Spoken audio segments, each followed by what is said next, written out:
કેમ છો વિદ્યાર્થી મિત્રો? મજામાં? આજે આપણે ધોરણ 7 નું જે 1.1 છે એ કાલે કમ્પ્લીટ કર્યું, બરોબર છે. હવે આજે આપણે આગળ અમુક નિયમો સમજવાના છે, સમજીશું. કયા નિયમો સમજવાના છે? તો કે પૂર્ણાંક સંખ્યાઓના સરવાળા અને બાદબાકીના ગુણધર્મ, બરાબર? કે ભાઈ સરવાળા વિશે સમરૂપતા ધરાવે છે, ક્રમનો ગુણધર્મમાં મતલબ કે સમક્રમી છે કે નહીં, જૂથનો ગુણધર્મ, સરવાળા વિશે તટસ્થતાનો ગુણધર્મ, બરાબર છે. આ બધા જ ગુણધર્મ પૂર્ણાંક સંખ્યા માટે કઈ રીતે લાગુ પાડી શકાય એ સમજવાનું છે.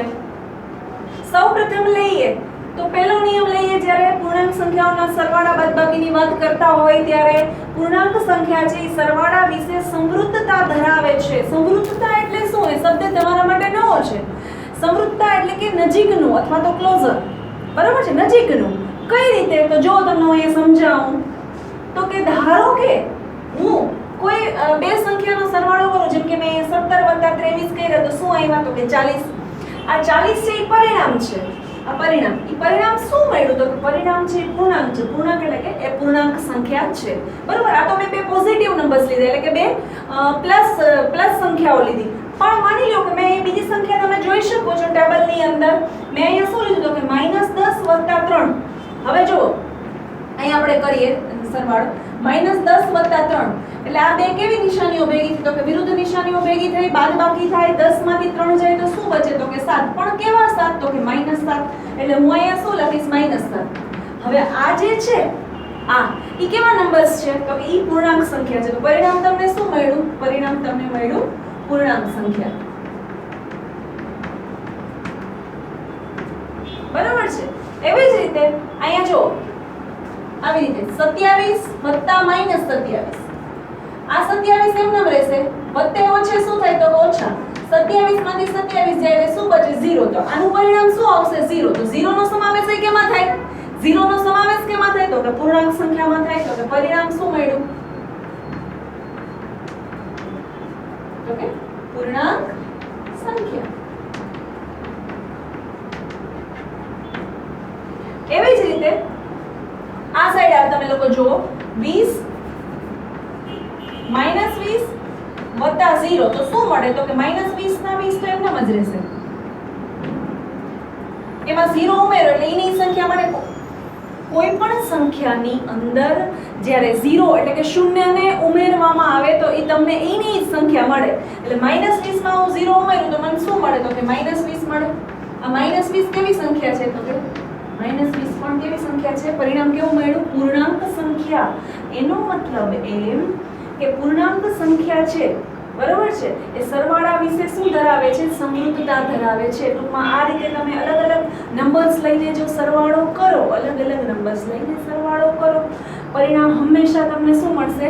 પૂર્ણાંક સંખ્યા. આવા તમે અન્ય ઉદાહરણ પણ લઈને ઘરે કરી શકો. પરિણામ તમને શું મળશે? પૂર્ણાંક સંખ્યા.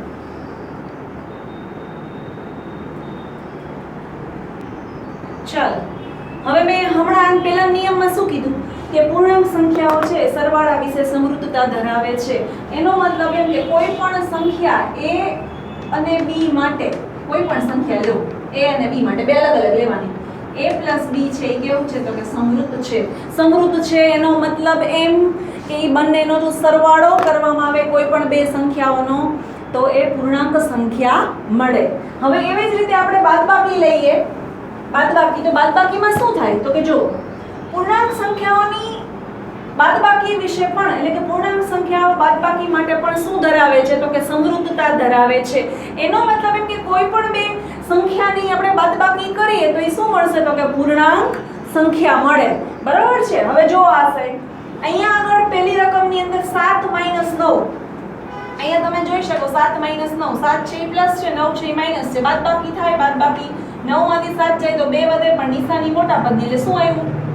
-2. શું મળ્યું તમને? -2. પરિણામ શું મળ્યું? એનું ઓબ્ઝર્વેશન તમે શું કર્યું? એનું નિરીક્ષણ તમે શું કર્યું? તો કે પરિણામ તમને શું મળ્યું? તો કે પૂર્ણાંક સંખ્યા મળી, બરાબર છે. એવી જ રીતે 17 - -21, બરાબર છે. હવે જો આ 17 એમ નામ રહેશે, માઈનસ માઈનસ શું થશે? તો કે માઈનસ માઈનસ થઈ જશે પ્લસ, એટલે +21. 7 ને 1 8 ને 2 ને 1 3 અહીં શું મળશે તો કે 38 આ કેવી સંખ્યા છે તો કે પરિણામ જે છે એ પૂર્ણાંક સંખ્યા છે બરાબર છે પરિણામ શું મળ્યું પૂર્ણાંક એવી જ રીતે ત્રીજા નંબર તમે લ્યો -21 -10 હવે જો -21 એમ નામ રહેશે માઈનસ માઈનસ શું થશે પ્લસ પ્લસ 10 થશે હવે જો બે વિરુદ્ધ નિશાની થાય વિરુદ્ધ નિશાનીઓ જ્યારે ભેગી થતી હોય બાદબાકી થાય મોટામાંથી નાનું બાદ થાય 21 માંથી 10 જાય તો 11 રહે પણ કેવા 11 રહેશે તો કે 21 ની આગળ કઈ નિશાની છે મોટા પદની આગળ તો કે માઈનસ એટલે -11 એટલે અહીંનો આન્સર આવશે -11 આ -11 છે એ કેવા છે તો કે -11 છે એ પણ શું છે તો કે પૂર્ણાંક સંખ્યા છે માટે પરિણામ શું મળ્યું પરિણામ તમને મળ્યું પૂર્ણાંક સંખ્યા હવે એવી જ રીતે 29 -0 હવે તમને એ ખબર છે કે ભાઈ કોઈ પણ સંખ્યામાંથી તમે 0 બાદ કરો તો એની સંખ્યા તમને મળે બરાબર છે એટલે અહીં -29 -0 એટલે શું મળશે -29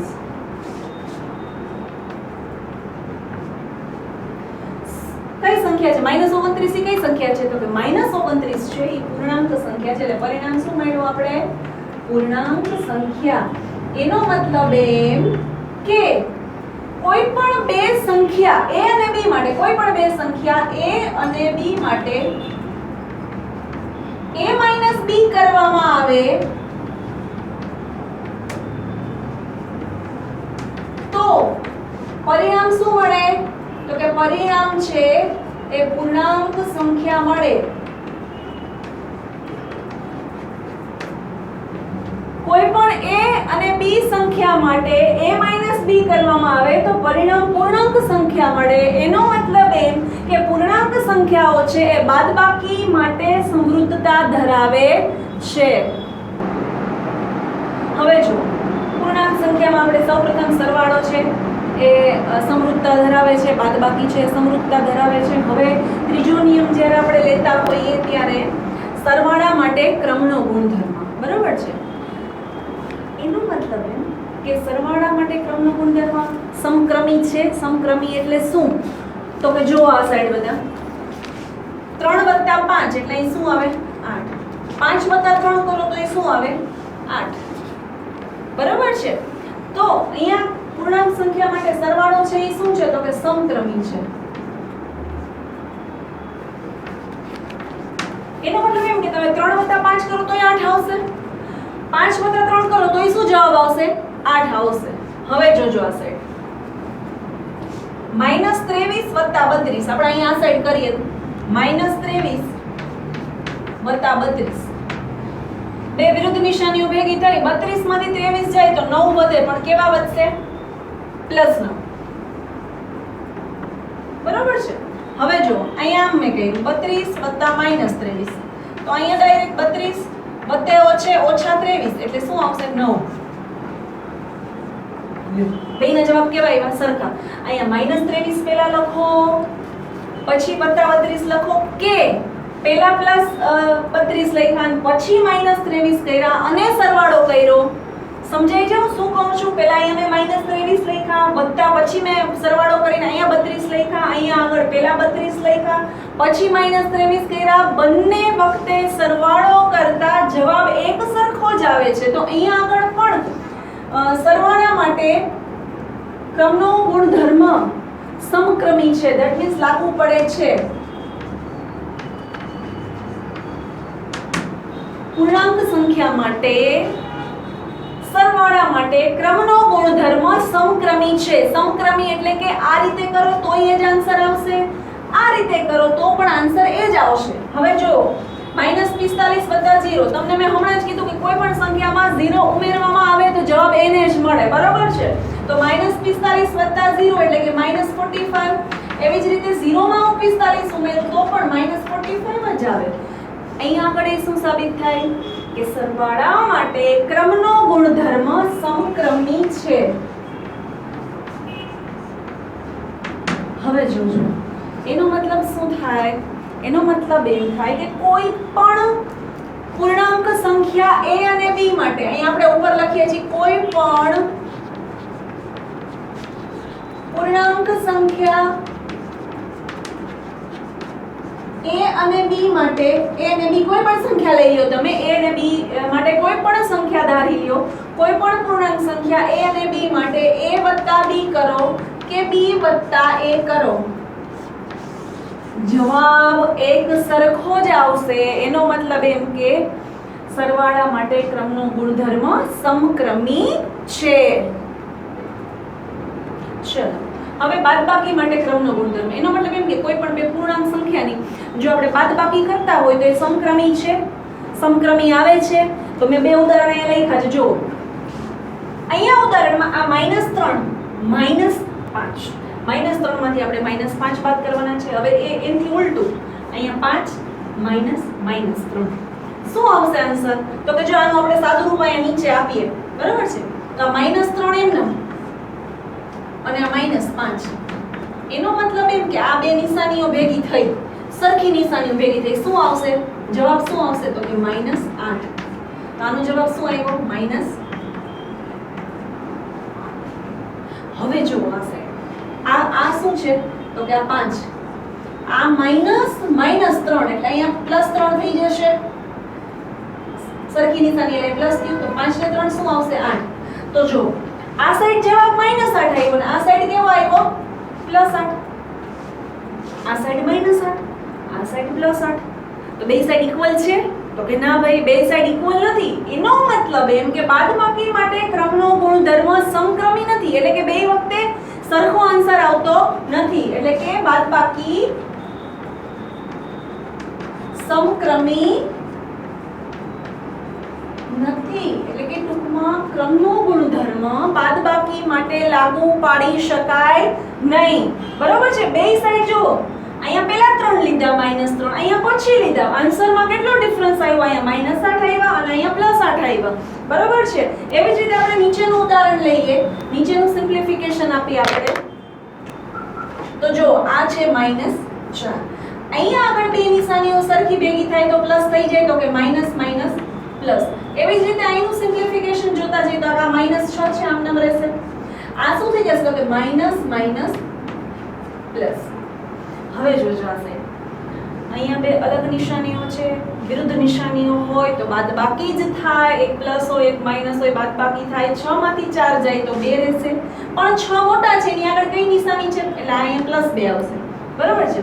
એવી જ રીતે અહીંયા પણ બે વિરુદ્ધ નિશાનીઓ ભેગી થશે, બાદબાકી જ થશે, પણ 6 ની આગળ જે નિશાની છે એ માઈનસ છે એટલે આપણે અહીં -2. જો આન્સર શું આવ્યો? અહીંયા 2 આવ્યો, અહીંયા -2 આવ્યો. ઇક્વલ છે બે? તો કે નથી. જ્યારે સરવાળામાં બે બોથ સાઈડ આર ઇક્વલ એટલે કે બે સાઈડનો આન્સર સરખો આવતો હતો, એનો મતલબ એમ કે અહીંયા પણ બાદબાકી છે એ સમક્રમી નથી. માટે કાયમી યાદ રાખવાનું છે કે પૂર્ણાંક સંખ્યાઓમાં બાદબાકી માટે ક્રમનો ગુણધર્મ સમક્રમી નથી. ચલો હવે સરવાળા માટે આપણે જૂથનો ગુણધર્મ લઈએ. બરોબર છે? તો કે કોઈ પણ 3 પૂર્ણાંક સંખ્યા માટે, કોઈ પણ 3 પૂર્ણાંક સંખ્યા માટે આવી રીતે હોય: a વત્તા કૌંસમાં b વત્તા c બરાબર a વત્તા b વત્તા c. આ જૂથ બન્યું. જો એક આ એકલું છે અને આ એક જૂથ છે, એવી જ રીતે આ બેયનું જૂથ બનાવ્યું ને આ એક સંખ્યાએ અલગ રાખી. ફરીથી કોઈ પણ 3 પૂર્ણાંક સંખ્યા માટે a + (b + c) is equal to (a + b + c. અહીંયા એકલું છે, અહીંયા એક જૂથ બન્યું. એવી જ રીતે મેં અહીંયા શું કર્યું? તો કે a વત્તા b નું એક જૂથ બનાવીને c ને અલગ રાખ્યા. હવે જો એની એક રકમ આપણે ઉપર આપેલી છે, સાબિત એમ કરવાનું છે કે ભાઈ જૂથનો ગુણધર્મ છે એ સરવાળા માટે લાગુ પડે છે કે નહીં. એટલે કે જ્યારે આપણે સરવાળા માટે એક જૂથ બનાવીને આન્સર લઈ આવતા હોઈએ, જવાબ લઈ આવતા હોઈએ, બે અલગ અલગ જૂથ બનાવીને, તો જવાબ જે છે એ બોથ સાઈડ ઇક્વલ આવે છે કે નહીં? આવે છે, તો એ જૂથનો ગુણધર્મ સરવાળા માટે લાગુ પડે છે. બરોબર છે? હવે જો અહીંયા -5 વત્તા એક જૂથ મેં શું બનાવ્યું? તો કે -3 વત્તા -2. હવે જો અહીંયા -5 છે ને આમ નામ રાખશું આપણે. આ એક જૂથ જે છે, આ જૂથ જે છે એનું આપણે સાદું રૂપ આપશું. બરોબર છે? સાદું રૂપ આપીએ કૌંસની અંદર, તો આ -3 એમ ન વત્તેઓ છે શું થશે? તો કે બાદબાકી એટલે કે માઈનસ. જો આપ્યું મેં, આ એમ નામ રાખ્યા, અહીંયા -3 એમનેમ આવી રીતે, બરાબર છે. હવે પેલી સાઈડ જોઈએ તો પેલી સાઈડ શું છે? તો પેલી સાઈડ આ બેનું જૂથ છે અને -2 એકલા છે. આ બેનું જૂથ છે. અહીંયા આગળ શું હતું? -3 અને -2 નું જૂથ છે. ત્યાં 5 અને 3 નું છે. હવે ત્યાં પણ આપણે એ રીતે સાદુરૂપ આપીએ તો આ -5 એમનેમ વત્તે છે તો કે -3 અને આ તો અહીંયા આવી રીતે છે જ. હવે જોજો આ સાઈડ આ -5 આમનામ રહેશે. હવે આનું સાદુરૂપ શું આવશે? તો કે બે આ સરખી નિશાની એટલે શું થાય? સરવાળો થાય તો કે 3 ને 2 શું થશે? તો કે 5. પણ નિશાની કેવી? તો કે માઈનસની. એવી જ રીતે અહીંયા આગળ શું થશે? જો સરખી નિશાની છે, 5 આગળ એ માઈનસ છે, 3 આગળ માઈનસ છે, સરવાળો થશે 5 ને 3 કેટલા થશે? 8. પણ કેવા? તો કે માઈનસ. શું કામ? કારણ કે આપણે કીધું કે મોટા પદની નિશાની મોટા પદની આગળ માઈનસ છે.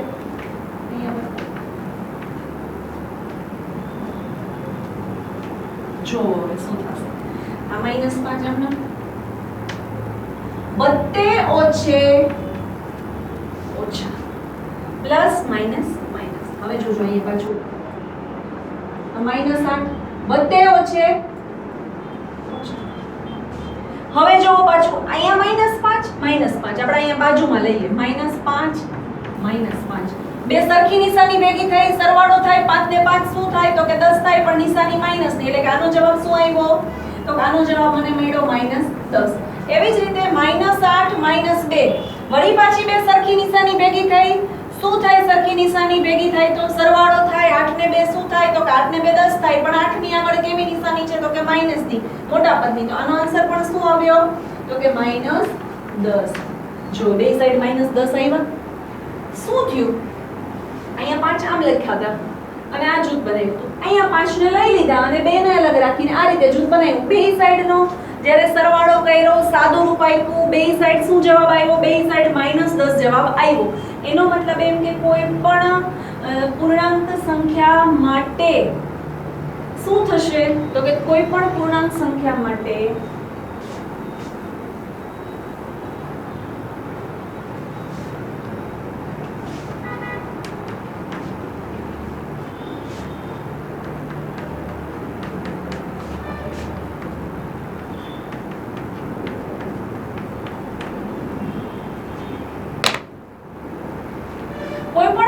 સંખ્યા માટે જૂથના ગુણધર્મ માટે એટલે કે સરવાળા માટેની જ્યારે ક્રિયા થતી હોય ત્યારે આ રીતે જૂથનો ગુણધર્મ લાગુ પાડી શકાય.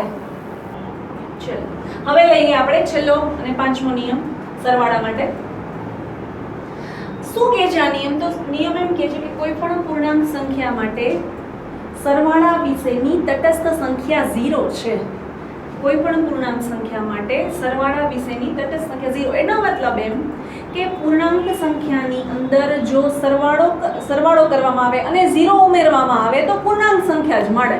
બરાબર? કઈ રીતે? તો કે કોઈ પણ એક પૂર્ણાંક સંખ્યા a + 0 = 0 + a. a + 0 = 0 + a. આ માની લો કે આપણે કોઈ પણ પૂર્ણાંક સંખ્યા ધારી લઈએ એમાં 0 એડ કરીએ અથવા તો 0 માં કોઈ પૂર્ણાંક સંખ્યા એડ કરીએ આન્સર a ને એ જ સંખ્યા મળે. કઈ રીતે? હું અહીંયા -8 માં 0 ઉમેરું તો -8 મળે. એવી જ રીતે 0 માં -8 ઉમેરું તો પણ -8 મળે. એવી જ રીતે -61 માં અહીંયા હું શું ઉમેરું તો જવાબ -61 મળે તો કે 0. એવી જ રીતે અહીંયા 0 માં હું શું ઉમેરું તો કઈ -61 ઉમેરું તો અહીંયા શું મળશે આન્સર -61. એનો મતલબ એમ કે પૂર્ણાંક સંખ્યાઓ સરવાળા વિશે તટસ્થ છે. એટલે કે જો 0 ઉમેરવામાં આવે પૂર્ણાંક સંખ્યાની અંદર તો જવાબ માત્ર પૂર્ણાંક સંખ્યા જ મળે છે. હવે જો આજે આપણે આ ટોટલ 5 ગુણધર્મ વિશે અભ્યાસ કર્યો. આવતીકાલે એના પ્રયત્ન કરોના દાખલાઓ આપણે આપશું. બરોબર છે? આવતીકાલથી એ રીતે આપણે સ્ટાર્ટ કરશું. અમુક તમને હોમવર્કમાં આપશું કે અમુક પ્રયત્ન કરજો તમે લોકો. બીજું આવતીકાલથી આપણે 1.2 નો પ્રથમ દાખલાની શરૂઆત કરશું. આજે જેટલા નિયમો સમજાવ્યા જેટલા ઉદાહરણ સમજાવ્યા છે એ બધા નોટબુક્સની અંદર લખી લેવાના છે.